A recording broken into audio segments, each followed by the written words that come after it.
This is English shorthand dictation number 330 and the dictation speed is 100 words per minute.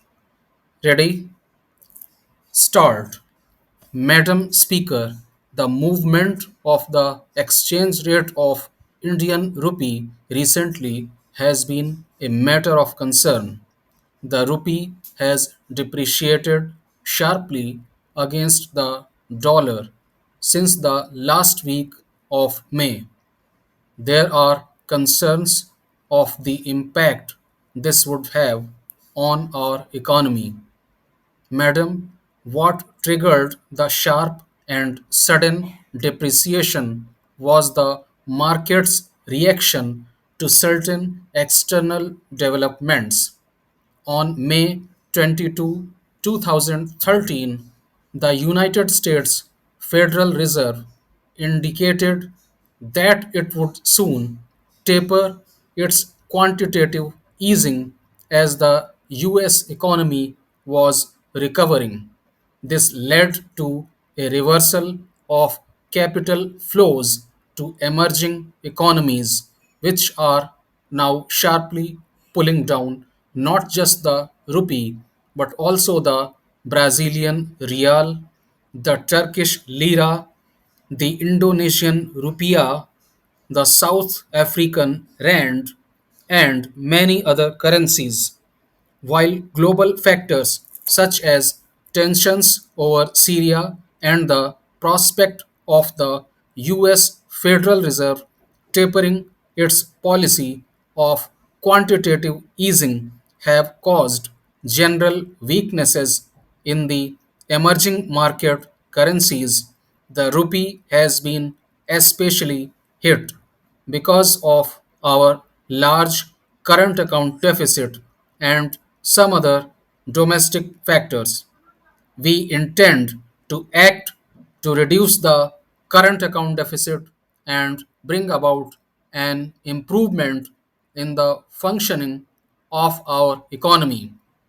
In 2010-11 and the years prior to it, our current account deficit was more modest and financing it was not difficult, even in the crisis year of 2008-9.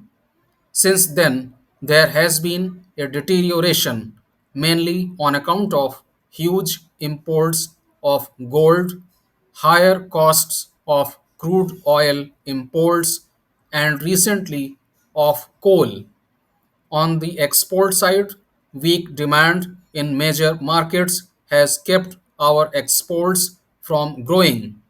Exports have been further hit by a collapse in iron ore exports. Taken together, these factors have made our current account deficit unsustainably large. Clearly, madam, we need to reduce our appetite for gold, economize in the use of petroleum products, and take steps to increase our exports. We have taken measures to reduce the current account deficit. The finance minister has indicated that it will be below 70 billion US dollars this year, and we will take all possible steps to ensure that outcome. These are already showing results with a declining trade deficit in both June and July. The government is confident that we will be able to lower our current account deficit to 70 billion US dollars. Our medium term objective is to reduce the current account deficit to 2.5% of our GDP. Our short term objective is to finance the current account deficit in an orderly fashion. We will make every effort to maintain a macroeconomic framework friendly to foreign capital inflows to enable orderly financing of the current account deficit. Madam Speaker, coming back to the effects of the rupee depreciation, we must realize that part of this depreciation was merely a necessary adjustment. Inflation in India has been much higher than in the advanced countries. Therefore, it is natural that there has to be a correction in the exchange rate to account for this difference. To some extent, depreciation can be good for the economy as this will help to increase our exports and discourage imports. There are many sectors which are regaining competitiveness in export markets as a result of the fall in the exchange rate. Over the next few months, I expect the effects of this to be felt more strongly, both in exports and in the financial position of exporting sectors.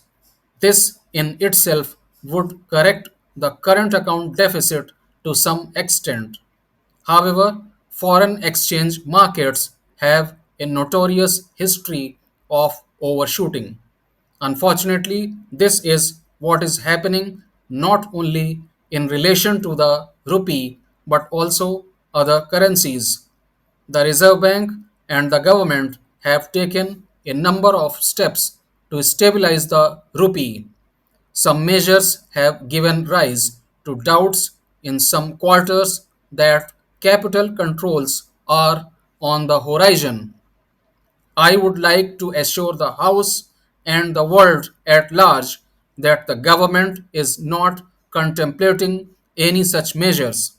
The last 2 decades have seen India grow as an open economy and we have benefited from it. There is no question of reversing these policies just because there is some turbulence in capital and currency markets. The sudden decline in the exchange rate is certainly a shock, but we will address this through other measures, not through capital controls or by reversing the process of reforms. The finance minister has clarified this matter at length, and I take this opportunity to reaffirm our position. Madam Speaker, ultimately, the value of the rupee is determined by the fundamentals of our economy. While we have taken a number of actions to strengthen those fundamentals, we intend to do more. Growth has slowed in recent months. I expect growth in the first quarter of 2013-14 to be relatively flat, but as the effects of the good monsoon kick in, I expect it to pick up. There are many reasons for this optimism. The decisions of the Cabinet Committee on Investment in reviving stalled projects will start bearing fruit in the second half of the year.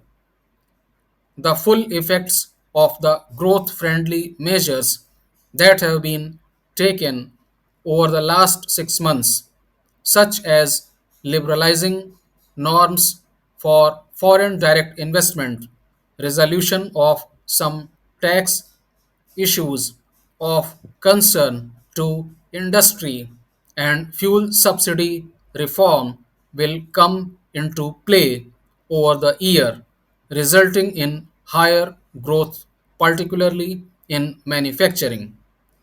Exports are also starting to look up as the growth performance of the rest of the world is showing signs of improving. So, I believe growth will pick up in the second half of the fiscal year, barring extreme unforeseen eventualities. Madam, there are questions about the size of the fiscal deficit. The government will do whatever is necessary to contain the fiscal deficit to 4.8% of GDP this year. The most growth friendly way to contain the deficit is to spend carefully, especially on subsidies that do not reach the poor, and we will take effective steps to that end.